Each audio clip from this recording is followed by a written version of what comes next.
Hi, my name is Marie Romagnano, founder of Healthcare Professionals for Divine Mercy. I'm happy to present to you our educational conferences that integrate medicine, bioethics, and the spirituality of Divine Mercy in patient care for healthcare professionals. Because of their importance, even if you're not a medical professional, we invite you to join us. Today, I wish to present a summary of a conference talk given by Dr. Gosia Brykczynska titled Blessed Hanna, Her Vocation, Spirituality, and Message for Healthcare Workers Today. Dr. Gosia Brykczynska is a retired nursing professor who taught healthcare ethics and philosophy at the Royal College of Nursing Institute of Advanced Nursing Education in England. She pioneered the use of humanities in nurse education and has written extensively in her field. In 2019, Marian Press published her biography of Blessed Hanna Chrzanowska. In this presentation, Dr. Gosia Brykczynska looks closer at the spirituality of Blessed Hanna, who is considered to be the first from the circle of friends and co-workers of Cardinal Wojtyła, also known as St. John Paul II, to be beatified. She worked closely with Karol Wojtyła and greatly influenced his approach to the sick and the infirm. She saw her nursing work as her vocation from God and her unique way to salvation. She was a deeply religious woman who still managed to live life to the full, albeit in communist Poland. In the 1950s, she became a Benedictine oblate of the Tyniec Abbey. Blessed Hanna manifested through her work a truly unique nursing spirituality, which was based in part on her appreciation of both Vincentian and Benedictine spirituality with a profound love of understanding for the gospel narratives. Hers was a predominantly Christ-centered spirituality. She studied the documents of the Second Vatican Council and followed closely papal encyclicals, considering herself to be a faithful daughter of the Church. Her message to nurses today is as relevant as it was 50 years ago: to work conscientiously in your chosen profession, to do so with joy and love, and to see Christ in your patients. I invite you to listen to the complete presentation by Dr. Brykczynska as she speaks about Blessed Hanna, her vocation, spirituality, and message for healthcare workers today. Thank you.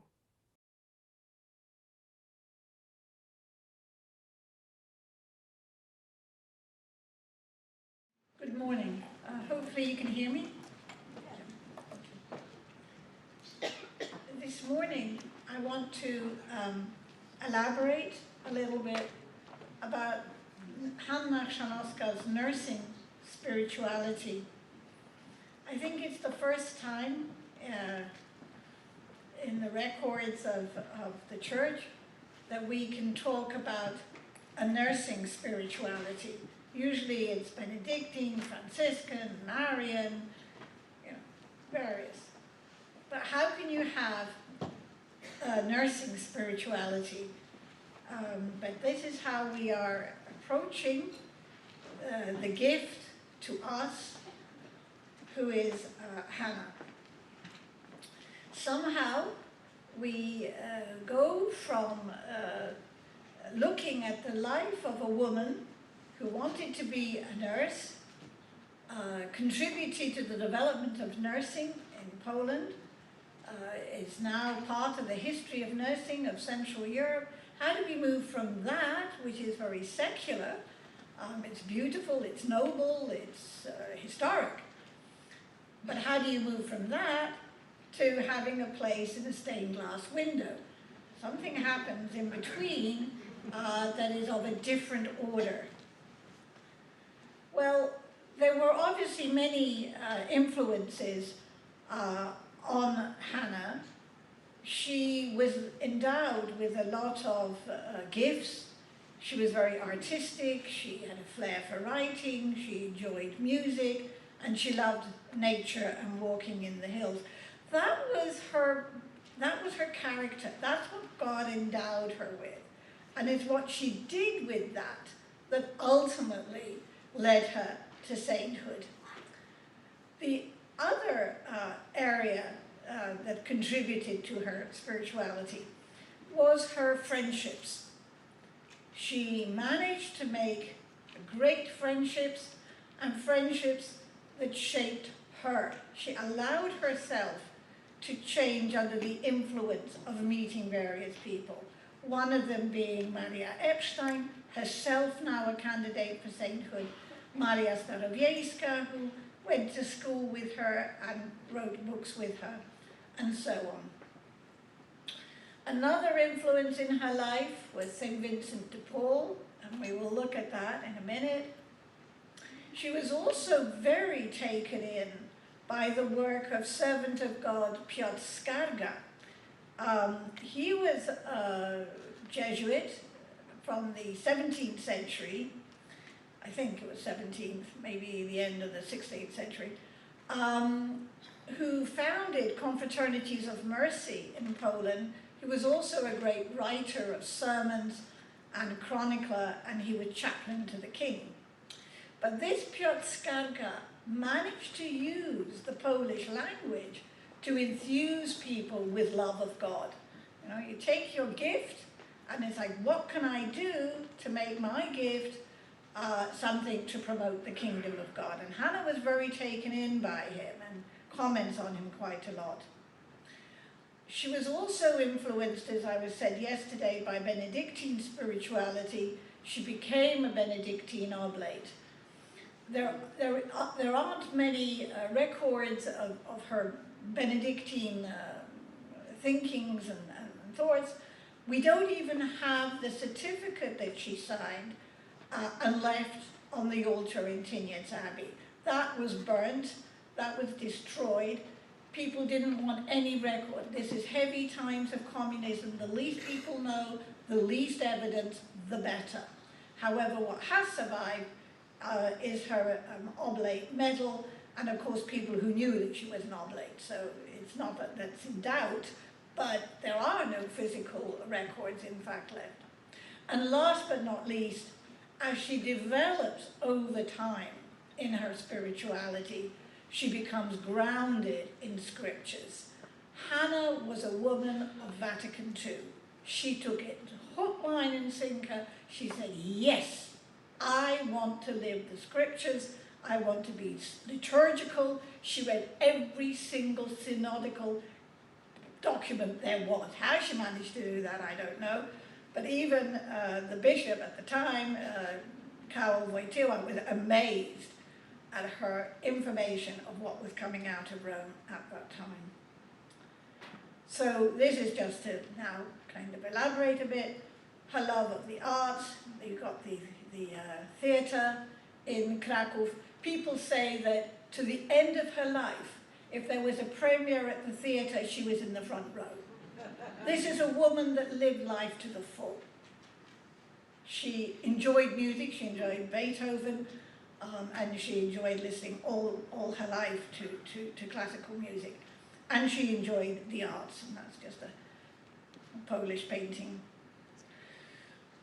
I mentioned yesterday that she had a talent for writing, and in her writing she gives a bit of an insight into how she rediscovered her faith, because as a youngster she was rather apathetic, you know. In spite of all the Ursulines' work on her, she left high school feeling that this is a lot for her to take on board. But somehow she changed, and she, in this semi-autobiographical novel called The Key to Heaven, which is based in Paris, she talks about how she becomes converted. The book takes place, the action is all around Notre Dame Cathedral, and she meets outside a man who is a painter who loses his sight during World War I in the trenches, and so that you have a blind man who really cannot see, and you have a young woman who also cannot see. And he says to her, your tragedy compared to mine is, or rather she says to him, your tragedy compared to mine is insignificant, because I, who have eyes, cannot see the cathedral. But in fact, as the novel progresses, she does actually come around to see the beauty of God. But he says to her later on, the key to the cathedral, here the cathedral is obviously a symbol of divine life. And he said, the key to the cathedral, you have to find yourself. And in a way, Hanna spent the rest of her life trying to find the key to the cathedral. And she did through her nursing. So her key, her route to heaven, her way of sanctity was her nursing. In the novel, she is told, the man says, well, you're leaving shortly to go back to Poland, but you cannot leave Paris without not going into a church. And she says, oh, I don't want to go to any church. And she goes to the first church that she can pass, not too far from Notre Dame, just north, is the church of Notre Dame de Victoire, Our Lady of Victories. What, of course, Hanna didn't know, I doubt that she knew at the placement of the novel, that that church is known for conversions. The people go into that church and pray and are converted. But she didn't know that. So she goes in and she sees the twinkling lights, she sees the statue, the miraculous statue of Our Lady, and the artist says to her, you were less at home today than you think, and at home meaning in your shell, in yourself. For today, you joined forces with those who are searching. So searching we do all the time. And she sees a little plaque in this church, and she says, it said, I thank the Blessed Virgin for victory over my stubborn will. Well, the stubbornness here is mine, because I've spent the last 20 years of my life trying to find that plaque, and there are over 35,000 plaques in that church. But we think there is something similar to that there. But it is semi-autobiographical, she's allowed to have invented it, but we get the point, that she goes to the church and she changes, she starts changing. As I said before, she was influenced by people. Here I am just showing you Maria Epstein, the director of nursing in Krakow.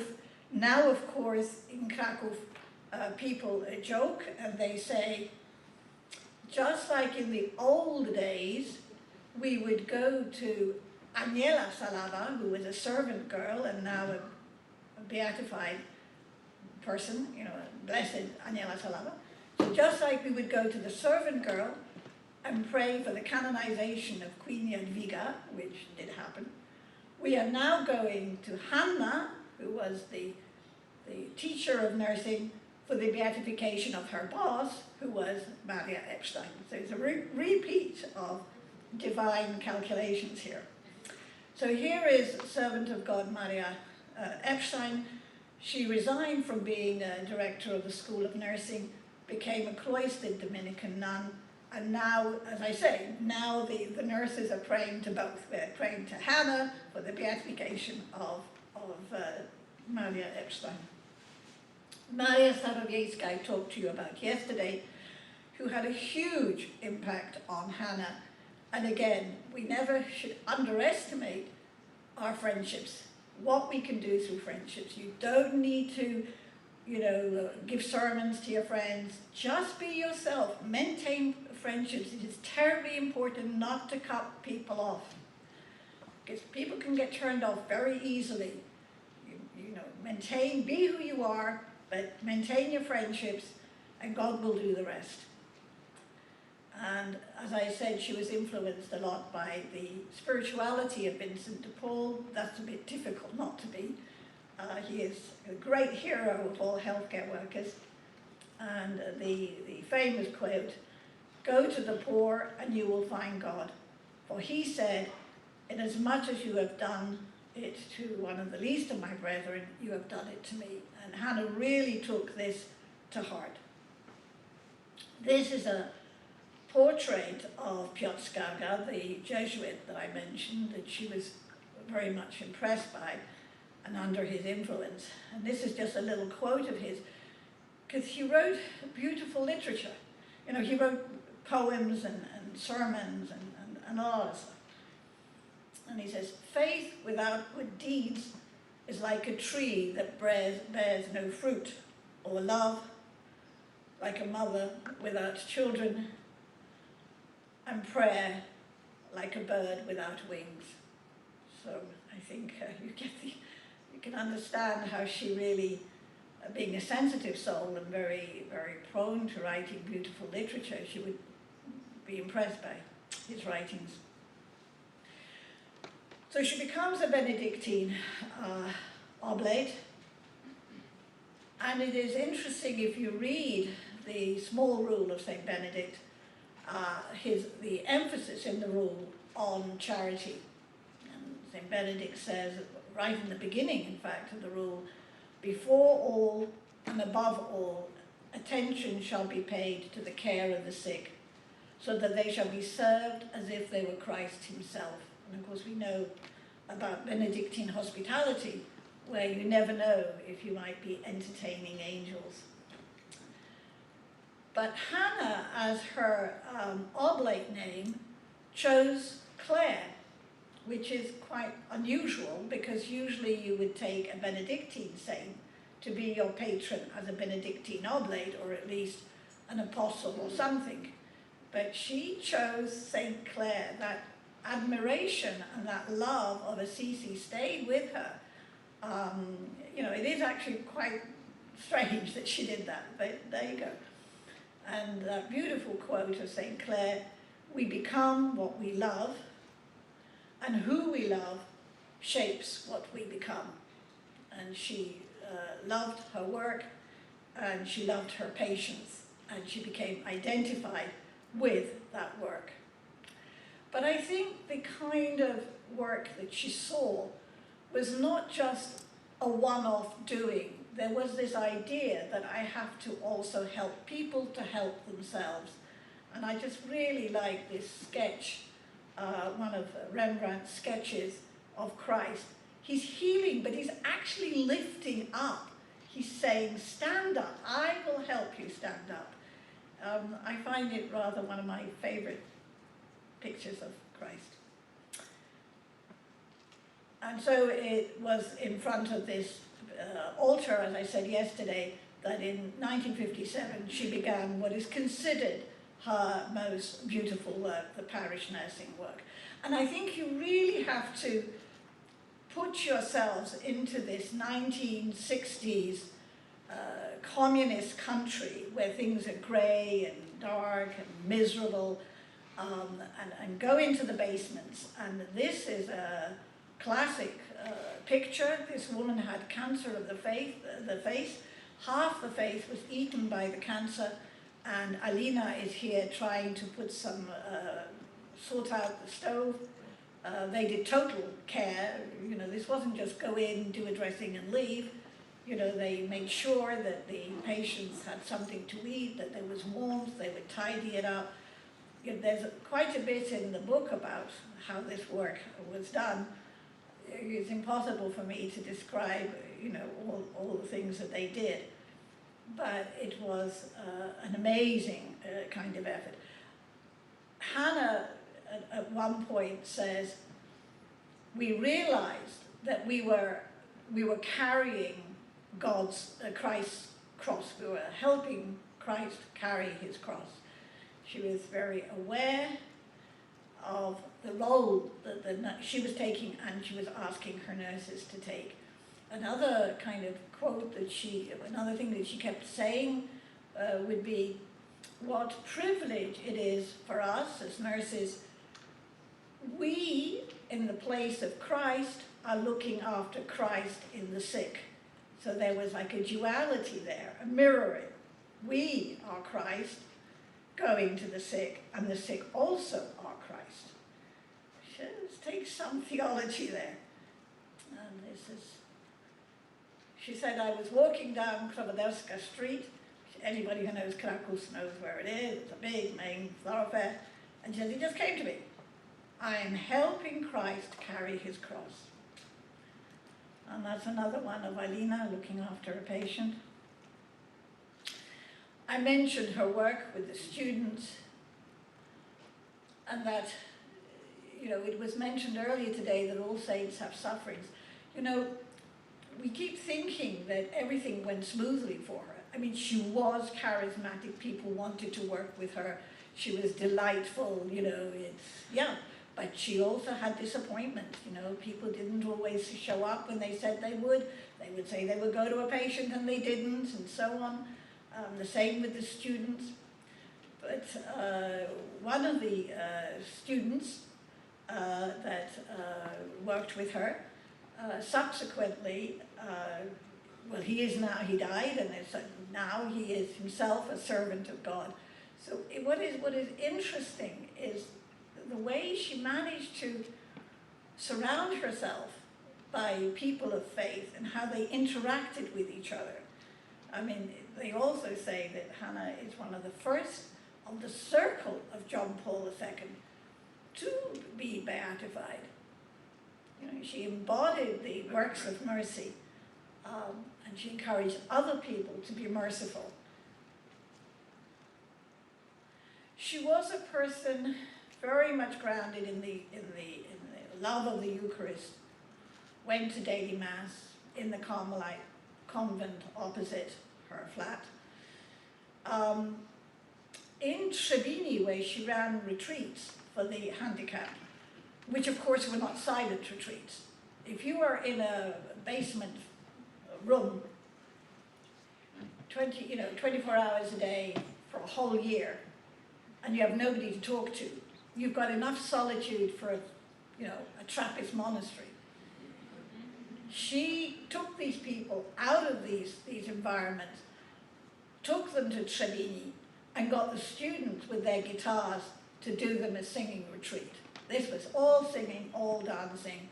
They would sort out the ladies' hairs. There's a story of one lady, and she liked having her hair done so much that she wanted it done 3 or 4 times a day. And finally Hanna said, here we go. She said, we'll do your hair, but once a day, as in wash it. But for this woman, this was the most that anybody ever did for her. But what the patients also were saying is that they remember the processions, the Eucharistic processions, which actually were around Trebini going towards the Grotto. So you would, went way too fast. There you go. So they had a procession, and you can just about make out the wheelchairs being pushed, by the students, and they were doing their bit. And they said the highlight of their retreat was being blessed by the Blessed Sacrament in the monstrance by the Grotto, just like they used to do in Lourdes. It's interesting that we're now trying to promote Hanna in Lourdes, and they keep saying, well, what's the connection? And we're trying to explain to them what the connection is. But this is the Grotto in Trebini Retreat Center. People ask whether or not Hanna had a Marian devotion. She was very much under the influence of incarnational theology, the idea of Christ become man, and the story of the Annunciation and the Visitation. And one of her favorite quotes, or one of the favorite things that she liked to say was, we have to go in haste. We have to go in haste like Mary. Now, I don't know if you know that quote from the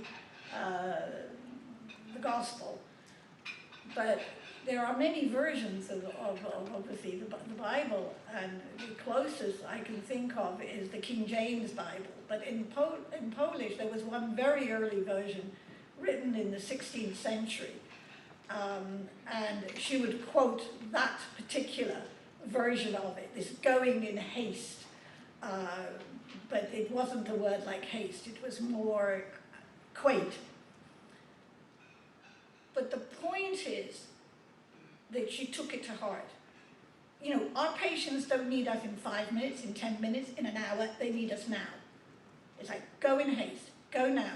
Somebody needs you, they've asked for your help, go, respond, don't wait. And of course we know that her spirituality is understood by nurses. And here are some pictures of the woman that actually was cured by Hanna.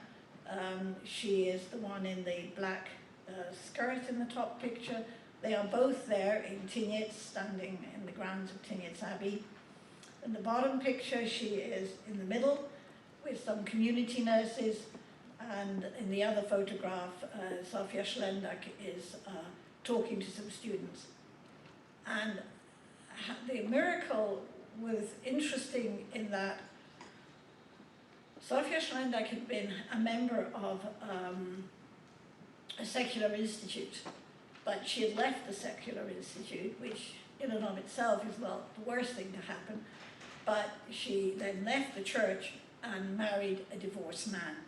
And a lot of her previous friends cut off all relationships with her, which is why I was saying earlier, don't ever do that. They're your friends, stick by them. You can tell them what you think, but stick by them. Don't cut yourself off, which is often a thing that you hear people do, and you think that, oh, I'm being really virtuous. I don't have anything to do with it. Be careful, you know. Okay, you never know who's going to be throwing the first stone. So all these people desert this Zofia. Meanwhile, she becomes very ill. I mean, this whole story is written in the book in greater detail, but she becomes quite ill.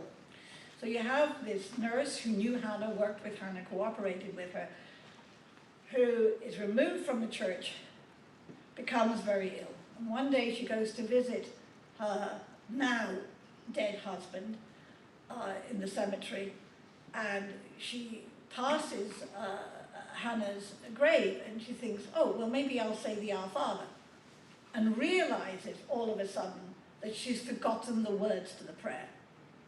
And this is a woman that used to say the prayer quite often, several times a day, and she suddenly, you know, screams at Hanna, Hanna, help me, I'm losing the plot. But, you know, she didn't particularly bring her back to the church, it just showed how desperate she was. But she was beginning to fall and have fits, and one day she fell in front of a tram. Well, that was a bit scary. So they decided, the medical authorities decided to do some tests, and what emerged was that she had an enormous aneurysm in her brain, unoperable, and there really wasn't much to do but to wait for it to blow, or she dies before. Anyway, I mean, there was just literally nothing they could do about it. And she was getting weaker and weaker, and one day, one of the nurses from the Catholic Nurses Association that had maintained contact with her calls her up, just on an impulse, and she says, how are you doing? And she says, oh, I'm really doing pretty badly. I'm not doing very well at all. But don't come tonight. The night is holy, it's sacred. Which is a bit of a poetic way of putting things, but her friend said, well, you know, why is she talking like that? She said, I'll come tomorrow in the morning. Well, she never made it to the morning because at that night, the aneurysm blew and she was taken to the hospital on lights and ended up being unconscious for over 6 weeks. Meanwhile, her friend, who was a member of the Catholic Nurses Association, told all her, the rest of the group, listen, Sofia is in hospital, she's unconscious, let's pray for her recovery, let's pray to Hanna. You've got to realize that Sofia knew Hanna very well. These are all, you're in a reasonably small town, all the nurses know each other, Sofia was Hanna's pupil at one point, and then colleague. So, there was a connection there. So the nurses, whether they liked it or not, it was like, now we're praying for this heretic. But they did. But obviously they were efficacious enough that they did. pray to Hanna, and Hanna intervened. And after 6 weeks of being unconscious, she regained consciousness suddenly, completely, irreversibly.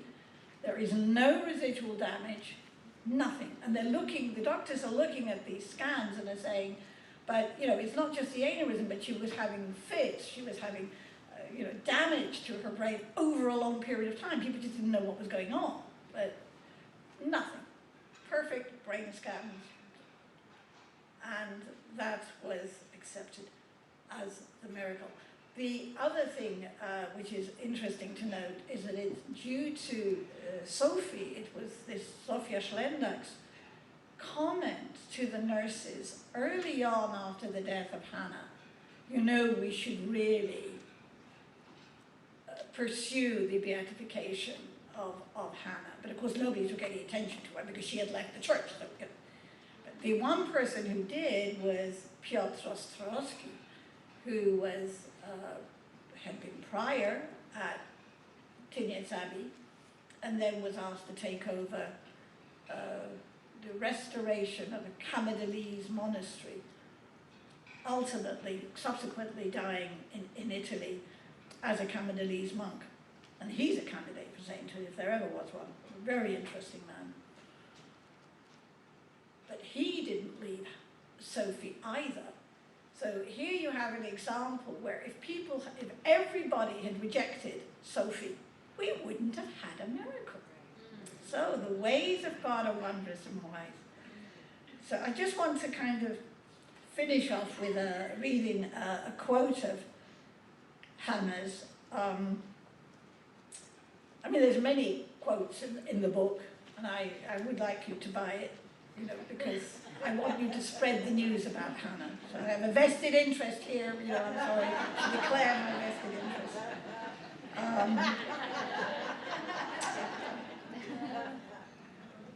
She says, my work is not only my profession, but also my vocation.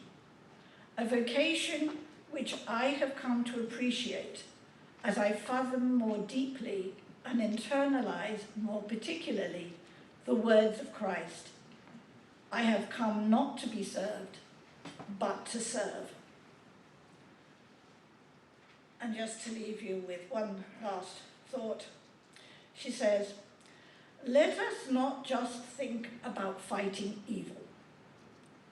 It may well be that evil absorbs us more, and not just as a literary subject. We must talk about it, even shout about it. But can't we also shout about goodness? About a goodness which is born out of misery and dreamt up by love, day after day. Surely what I have observed are not just ethereal phantom shades. I see it all clearly in vivid colours of fire. Thank you. Thank you for viewing our program. Please see our website, divinemercymatters.org, for additional educational resources. Thank you.